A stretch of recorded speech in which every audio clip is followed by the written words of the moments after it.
Assalamualaikum warahmatullahi wabarakatuh. Hai, apa kabar semuanya? Mudah-mudahan dalam keadaan sehat walafiat ya. Oke, hari ini kita kembali lagi belajar biologi mengenai sistem pencernaan pada manusia. Nah, minggu lalu kan kita sudah membahas tentang zat-zat makanan ya. Nah, sekarang kita akan membahas mengenai organ-organ pencernaan pada manusia. Oke. Pencernaan manusia itu melalui dua proses. Yang pertama ada secara mekanik dan yang kedua secara kimiawi. Proses pencernaan secara mekanik yaitu proses mencerna makanan dengan mengunyah dan ditekan sampai menjadi seperti bubur. Sedangkan proses pencernaan secara kimiawi yaitu proses mencerna makanan dengan menggunakan enzim yang akan menghancurkan ikatan-ikatan senyawa kompleks yang ada dalam makanan. Nah, kemudian enzim-enzim tersebut sangat dibutuhkan. Kenapa? Karena ketika masih dalam bentuk makanan yang utuh, senyawa di dalamnya masih dalam bentuk molekul yang kompleks atau yang biasa disebut dengan makromolekul. Nah, makromolekul itu sendiri terdiri dari lemak, karbohidrat, protein, dan asam nukleat. Nah, untuk dapat mengolah berbagai macam senyawa, sistem pencernaan kita itu terdiri dari berbagai macam organ yang fungsinya melakukan penguraian mekanik dan kimiawi tadi. Organ pencernaan manusia itu terdiri dari 6 organ. Yang pertama ada mulut, yang kedua kerongkongan atau esofagus, yang ketiga ada lambung atau ventriculus, yang keempat ada usus halus atau intestinum, yang kelima ada usus besar atau kolon, dan yang keenam ada anus. Nah, yang pertama mulut. Nah, di mulut itu terdiri dari ada apa saja, yaitu ada gigi, ada lidah. Nah, mulut itu merupakan sistem pencernaan yang akan melakukan proses pencernaan paling awal. Ya, karena makanan pertama kali diproses yaitu melalui mulut. Nah, di dalam mulut itu ada gigi dan lidah yang akan menghancurkan makanan secara mekanik. Di saat yang sama, enzim di dalam ludah kita yang dihasilkan oleh kelenjar ludah mulai memutus rangkaian-rangkaian polimer di dalam makanan. Nah, setelah makanannya dikunyah sudah cukup halus, muncul dorongan untuk menelan makanan tersebut. Nah, selanjutnya proses menelan ini adalah tahapan kedua dari proses pencernaan makanan, yaitu propulsi. Pada proses propulsi, makanan yang sudah hancur secara mekanik di mulut didorong lebih dalam di saluran pencernaan. Organ pencernaan yang kedua yaitu kerongkongan atau saat menelan makanan secara tidak sadar akan dilakukan gerakan peristaltik. Nah, gerakan peristaltik itu gerakan yang membolak-balikkan makanan ya saat kita mengunyah yang dilakukan oleh otot-otot saluran pencernaan. Pada gerakan peristaltik ini, otot-otot saluran pencernaan bergerak secara bergantian untuk mendorong makanan ke tujuan berikutnya di saluran pencernaan. Nah, pada gerakan peristaltik, otot-otot saluran pencernaan bergerak secara bergantian untuk mendorong makanan ke tujuan berikutnya di saluran pencernaan. Organ pencernaan yang ketiga yaitu lambung. Nah, lambung dapat dibedakan menjadi 3 daerah, yaitu yang pertama ada kardiak. Kardiak itu adalah bagian atas dekat dengan hati. Yang kedua ada fundus. Fundus itu bagian tengah yang menggantung. Dan yang ketiga ada pilorus, yaitu bagian bawah dekat dengan usus halus. Nah, kemudian jaringan otot dinding lambung itu terdiri atas 3 lapis. Ada yang memanjang lapisan luar, ada yang melingkar lapisan tengah, dan ada yang miring lapisan dalam.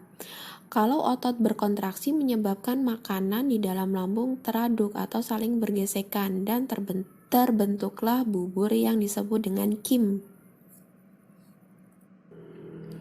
Lambung itu menghasilkan asam lambung atau HCl. Nah, akan tetapi dinding lambung tidak rusak oleh HCl karena struktur dinding lambung yang sangat rapat. Nah, fungsi HCl sendiri yaitu yang pertama mengubah pH ruangan, yang kedua mengaktifkan enzim yang dihasilkan getah lambung, yang ketiga mengatur membuka dan menutupnya klep antara lambung dan usus 12 jari, yang keempat merangsang sekresi getah usus, yang kelima produksi getah lambung sebanding dengan jumlah makanan yang masuk, serta emosi. Sekresi HCl yang berlebihan dapat mengakibatkan terjadinya kerusakan selaput lendir lambung atau yang biasa disebut dengan radang atau ulkus. Organ pencernaan makanan yang keempat yaitu usus halus atau intestinum. Nah, walaupun sangat jago menghancurkan zat-zat makanan, lambung tidak bisa menyerap zat-zat tersebut. Disinilah peran usus halus yang siap untuk menyerap makanan-makanan tersebut agar siap dipakai di sel-sel tubuh. Usus halus itu terdiri dari 3 usus lagi, yaitu ada usus 12 jari atau duodenum. Fungsinya melakukan proses pencernaan secara kimiawi. Yang kedua ada usus kosong atau jejunum, yaitu usus tempat sebagian besar penyerapan zat-zat makanan terjadi. Yang ketiga ada usus absorpsi atau ileum, yaitu usus tempat terjadinya penyerapan zat-zat khusus seperti vitamin. Organ pencernaan yang kelima yaitu usus besar atau kolon. Di usus besar terjadi penyerapan air dan pembusukan sisa-sisa makanan. Usus besar sendiri terdiri dari 3 bagian utama, yaitu ada kolon, ada rektum, dan ada anus. Ukurannya jauh lebih pendek dibandingkan dengan usus halus, yaitu sekitar 1,5 meter. Tetapi diameternya 2 kali lebih besar daripada usus halus. Ketika masuk ke usus besar, ya makanan itu sebagian besar nutrien yang bisa diserap oleh tubuh sebenarnya sudah diserap oleh usus halus. Karena fungsi utama dari usus besar adalah menyerap sisa air yang ada di feses dan menyimpan feses tersebut sampai makanan. Ketika masuk ke usus besar, itu sebagian besar nutrien yang bisa diserap oleh tubuh sebenarnya sudah diserap oleh usus halus. Karena fungsi utama dari usus besar adalah menyerap sisa air yang ada di feses dan menyimpan feses tersebut sampai dia siap untuk keluar dari tubuh kita. Organ pencernaan makanan yang keenam yaitu anus. Nah, makanan yang sudah selesai diproses pasti harus dibuang agar tidak menumpuk di dalam tubuh. Maka dari itu, anus menjadi organ terakhir untuk membantu pembuangan sisa makanan atau defekasi. Itulah proses pencernaan di tubuh kita. Ingat ya, pencernaan ini terjadi di saluran pencernaan kita yang terdiri dari mulut, esofagus, lambung, usus halus, usus besar, dan yang terakhir anus.